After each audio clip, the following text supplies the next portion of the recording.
हाम्रो भाइहरूको रगतमाथि टेकेर चुनाव गराएर संख्या पुगेन भनेर पहिलाको सदनमा उफ्रेर अहिले संख्या पुग्दाखेरि आफै यसरी खेल खेलेर आफ्नै मान्छेलाई यसरी राजीनामा दिन बाध्य गराउनु कुन चाहिँ नैतिकताले दिन्छ के राष्ट्रपाललाई? कुन चाहिँ नैतिकताले?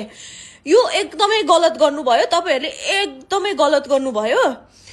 सुदन गुरुङले राजीनामा दिनुपर्ने कुनै ठोस विषय नै थिएन। यहाँ मान्छे मार्ने हत्याराहरू खुलेआम हिँडिरहेछन्, बाध्य गराएर मान्छेलाई राजीनामा माग्ने तपाईहरुको नैतिकताले दियो हैन?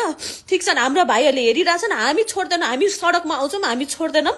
यो राजीनामा प्रधानमन्त्रीज्यू स्वीकार कुनै हालतमा नगर्नु होला। यो राजीनामामा स्वीकृत नहोस् प्लिज। राजीनामा हामीलाई चाहिएको छैन। जनतालाई काम गर्नुहुन्छ भनेर मत बदलेको हो जनताले।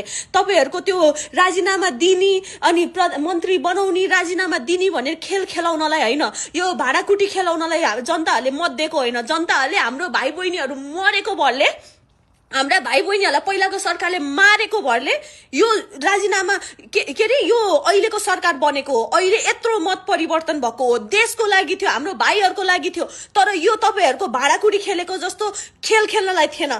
त्यही भएर सुदन गुरुङको राजीनामा कुनै हालतमा स्वीकार नहोस् प्रधानमन्त्रीज्यू, कुनै हालतमा।